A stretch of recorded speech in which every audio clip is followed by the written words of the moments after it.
Everyone. Welcome, everyone. Oh, and I should let you know, a short portion of this from now until the end of Fred's opening remarks, the guest speaker, Mr. Lawrence, will be recorded. Nothing after his opening remarks will be recorded. So please do not let that impact your willingness or your desire to share openly with us. My name is Nicole Lancia. I'm one of the co-chairs of the Diversity and Inclusion Committee of Phi Beta Kappa New York chapter. I was inducted into Phi Beta Kappa in 2007 at Georgetown University, where I had a Bachelor of Arts, magna cum laude in philosophy, and minored in African American Studies and Spanish. I then graduated from Georgetown Law in 2010, and I currently practice labor law at the National Labor Relations Board. Tonight's event is one that I am sure will be very insightful and very informative, and it's certainly particularly relevant given all of the events in the last year and frankly in our history. We know that hate crimes and racism have existed long before the COVID-19 pandemic. But since the pandemic, both overt manifestations of racism as well as hate crimes have sharply increased. Now that increase has ties to bias, more comfort sharing and expressing overtly bias, prejudice, and bigotry, but it's also tied to systemic and structural inequities that are necessarily intertwined with those feelings of hatred. So tonight's event will discuss not only the way that bias manifests itself within our system, both legally and outside of the legal system, but we'll delve into bias crimes or hate crimes as opposed to non-bias motivated crimes, and what we as individuals can do to recognize the basis for such discriminatory actions or bias motivated actions, how we can respond to combat that type of racism and hatred, and then finally, how we can, as individuals within our communities and as a country, remedy those systematic problems of racism and prejudice and inequity. And I'm very, very pleased to be able to share with you tonight's speaker, Mr. Frederick Lawrence, who has had a distinguished legal and scholarly career. He's the 10th secretary and CEO of Phi Beta Kappa. He's been a distinguished lecturer at the Georgetown Law Center, my alma mater, and previously served as president of Brandeis University, dean of the George Washington University Law School, and visiting professor and senior research scholar at Yale Law School. He was elected to the American Philosophical Society in 2018 and the American Law Institute in 1999. He's the recipient of the 2019 Ernest L. Boyer Award from the New American Colleges and University, as well as the 2018 Advocacy Award of the Council of Colleges of Arts and Sciences. Mr. Lawrence is one of the nation's leading experts on civil rights, free expression, and bias crimes. In the 1980s, he served as an assistant US attorney in the Southern District of New York, where he ultimately became chief of the Civil Rights Unit. He is also the author of Punishing Hate, Bias Crimes Under American Law, which examines bias-motivated violence and how such violence is punished in the United States, a topic we'll be delving into tonight. He's testified before Congress, appeared as a commentator on CNN and Fox News, among other media outlets, and he's frequently contributed op-eds to major news sources. Mr. Lawrence received a bachelor's degree in 1997 from Williams College, magna cum laude, where he was elected to Phi Beta Kappa. And he received his law degree in 1980 from Yale Law School, where he was also an editor of the Yale Law Journal. And it was with great pleasure that I now introduce you to, and we welcome opening remarks from Mr. Frederick Lawrence. Thank you for joining us. Thank you, Nicole, and thank you to all the leadership of the Phi Beta Kappa Association in New York. I'm so grateful for the leadership that you've shown in general in so many different ways, and these issues in particular for seizing the issue of the day. Most of you probably know, if you've had occasion recently to pull your Phi Beta Kappa key out, that among the other things on that key, which used to be a shield that was created the night that we were founded, December 5th, 1776, there were the 3 stars, and you probably know the 3 stars stand for scholarship, integrity, and friendship. They didn't mean something sort of thin by friendship. They meant something quite deep by that. They meant collegiality, and they meant engagement with others on the serious issues of the day. And that has always characterized Phi Beta Kappa. So the fact that an issue such as bias-motivated violence against the Asian American community should be on our docket for an issue for Phi Beta Kappa is most appropriate. I think our founders 244 years ago would recognize this discussion tonight. Take them a few minutes to get up to speed on some of the specifics, but they would recognize the form of this discussion. So I'm very pleased to be asked to participate, and particularly because this is my area of scholarly expertise. I've spent decades working in the area of bias-motivated violence and hate crimes, as Nicole said, testified before Congress on legislation, including that which ultimately was signed by President Obama in 2009 and known to us as the Matthew Shepard, James Byrd Hate Crimes Enhancement Act of 2009. So what I propose to do in the next few minutes is to talk a very brief overview of the status of hate crime law today, some basic legal definitions of what is a hate crime, what makes something an act of bias-motivated violence, question of how hate crimes are different from other crimes, and should we treat them differently? How should the law treat them? And then finally, the question that actually Nicole sort of alluded to, which is the problem really getting worse, or is it just our perception of it? Are we looking more closely and seeing it more closely, or is the problem actually getting worse? So let me lay some of that out, and then we'll have a chance to talk about it in more detail over the course of the evening. There are several main periods in which laws dealing with racially motivated violence in our country come to the fore. The first is in the first Reconstruction, the period immediately after the Civil War. Not so surprising that the Reconstruction Congress was most active in this area. Some of that wound up being cut back by the Supreme Court. More to the point, as a matter of law meeting politics, by 1876, most of the efforts by the federal government to enforce those laws had begun to dial down. And so to our shame, for well over 3/4 of a century, most of those laws sat unenforced.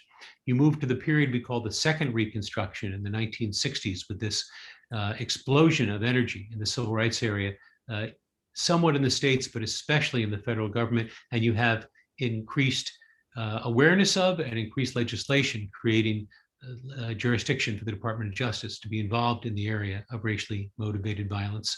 And then the next phase in the 1980s, early 1990s, where many, in fact, most states begin to pass legislation creating hate crime laws.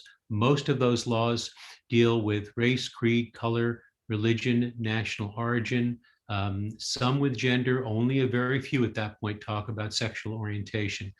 So that's a period in the 80s, early, say, 1990s. And then moving forward into the 21st century, you reach what we could call the contemporary period, where all but 3 states, 47 states plus the District of Columbia, have hate crime laws. For those of you who are interested, it's Wyoming, Arkansas, and South Carolina are the 3 that do not. Maybe of particular significance for us, the most recent hate crime statute was passed, of all places, in the state of Georgia. And it was very recently Asian American violence against Asian Americans in the state of Georgia that got a lot of attention on this area. But Georgia just passed, at long last, a hate crimes law. Most of those hate crime laws now include all those categories I mentioned a moment ago, but they also include sexual orientation. Many include sexual identity and gender identity. So those issues become much more sophisticated as hate crime laws become much more sophisticated.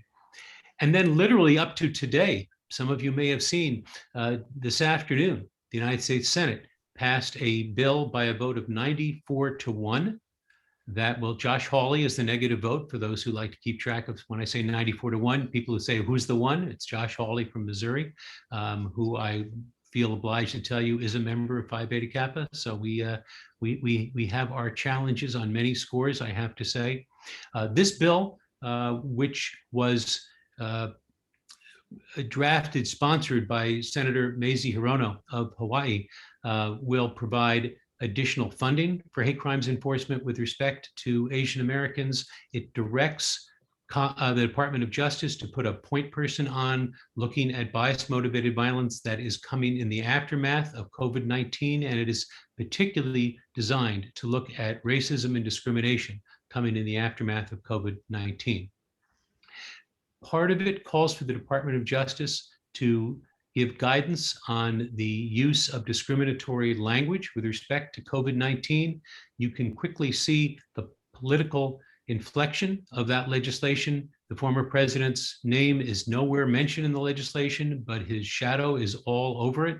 As a result, there was a great deal of political dispute on that bill. How did it get to be 94-1? They combined it with a bill that was co-sponsored by Senators Richard Blumenthal, a Democrat from Connecticut, and Jerry Moran, a Republican from Kansas, that is called the No Hate Act. The No Hate Act is not limited to violence against Asian Americans, but it creates funding for studies about the number of hate crimes each year to increase the ability of the government to monitor and to understand the depth and breadth of the problem of hate crimes. Those two statutes or those two bills have been combined. The Senate passed it 94-1. Today, it goes to the House. That will be the most recent piece of hate crimes legislation when the House predictably passes it, and President Biden has said that he will, in fact, sign it.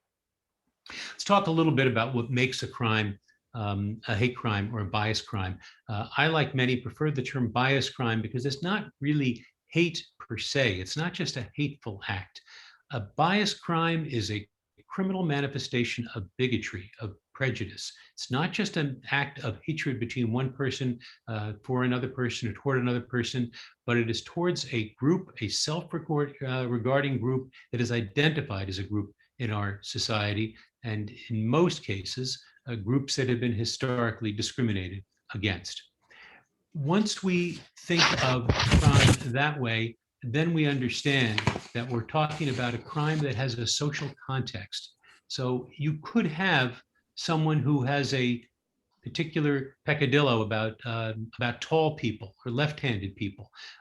That's a kind of bias, but it's not what we mean by a bias crime because there's no social context for that, the way there is with race, the way there is with religion, the way there is with gender, with sexual orientation, with sexual identity, and the other categories that are in hate crime laws. The requirement for something to be a hate crime is not to prove that bias motivation was the sole motivation, but that it was a substantial or significant contributing factor to the violence altogether, or to the level of violence within a crime. Different states will define this different ways. Some will talk about bias animus, hatred for the group. Some will talk about what we call discriminatory selection. The victim is selected because of that identity. That raises questions such as, well, how do we know whether somebody selected a victim because of the victim's race or identity in some way, or it was just a target of opportunity? And particularly in the Asian American violence, this question has come up. How do we know that the perpetrator is not just identifying someone, not because that person happens to be Asian, but it looks like a target of opportunity? The answer is we don't always know what the motivation is, but in a surprising number of cases, it is not hard to know what the motivation is because of the context, because of where it takes place, because of words that are spoken, because of sometimes the location or the date on which it is done. So imagine the desecration of an AME Baptist church on Martin Luther King Day, or imagine the desecration of a synagogue. Now, maybe it was a randomly selected building, it's possible, unlikely. And so the question will go to a jury, do you believe beyond a reasonable doubt this was done with bias motivation? Now, make no mistake about it, that's meant to be a high standard. The jury can't find that, someone should be acquitted of a hate crime.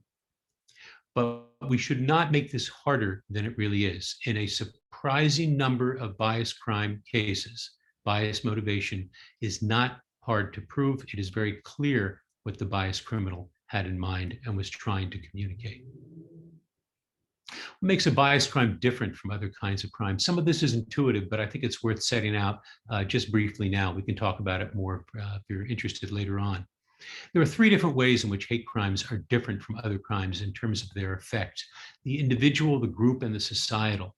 individually, we know from what's called the victimological studies of how people respond as crime victims, that hate crime victims respond with a deeper sense of disintegration from the society, of separation from the society. Hate crime victims have higher levels of depression, higher levels of hypertension, and it stands to reason. They have not just been victimized because of where they were, they are victimized because of who they are, their very identity. It is, has been described by the legal scholar Patricia Williams, a kind of spirit murdering that takes place.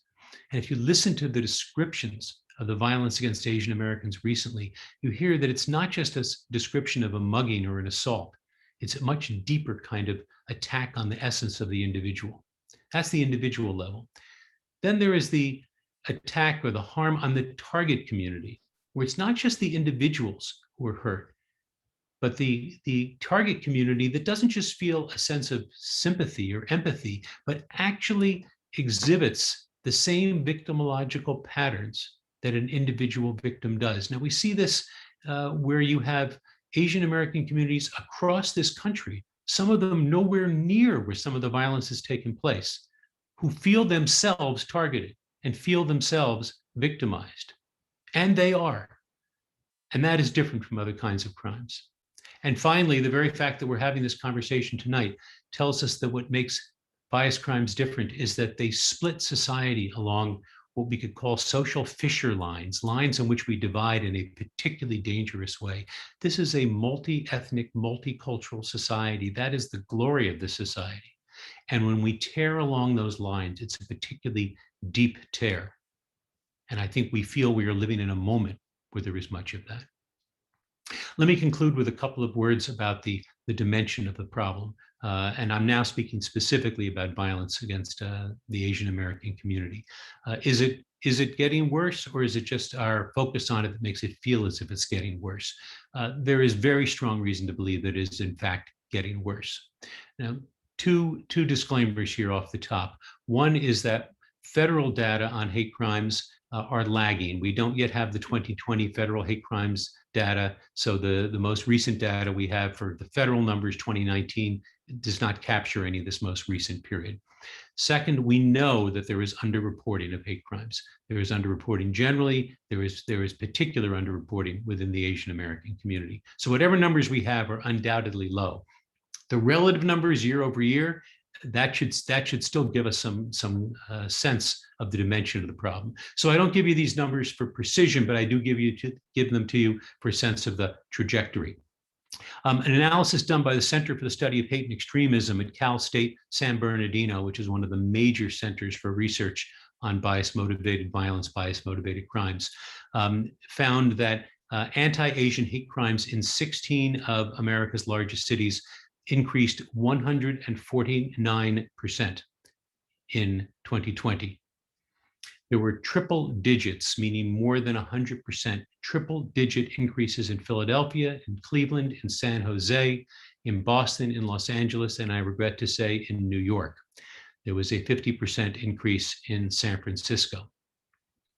While not specific to hate crimes, the Pew Foundation surveyed Asian Americans regarding COVID-related discrimination. This is last July, and I think it's fair to say it hasn't gotten better since last July. If anything, it's gotten worse since last July.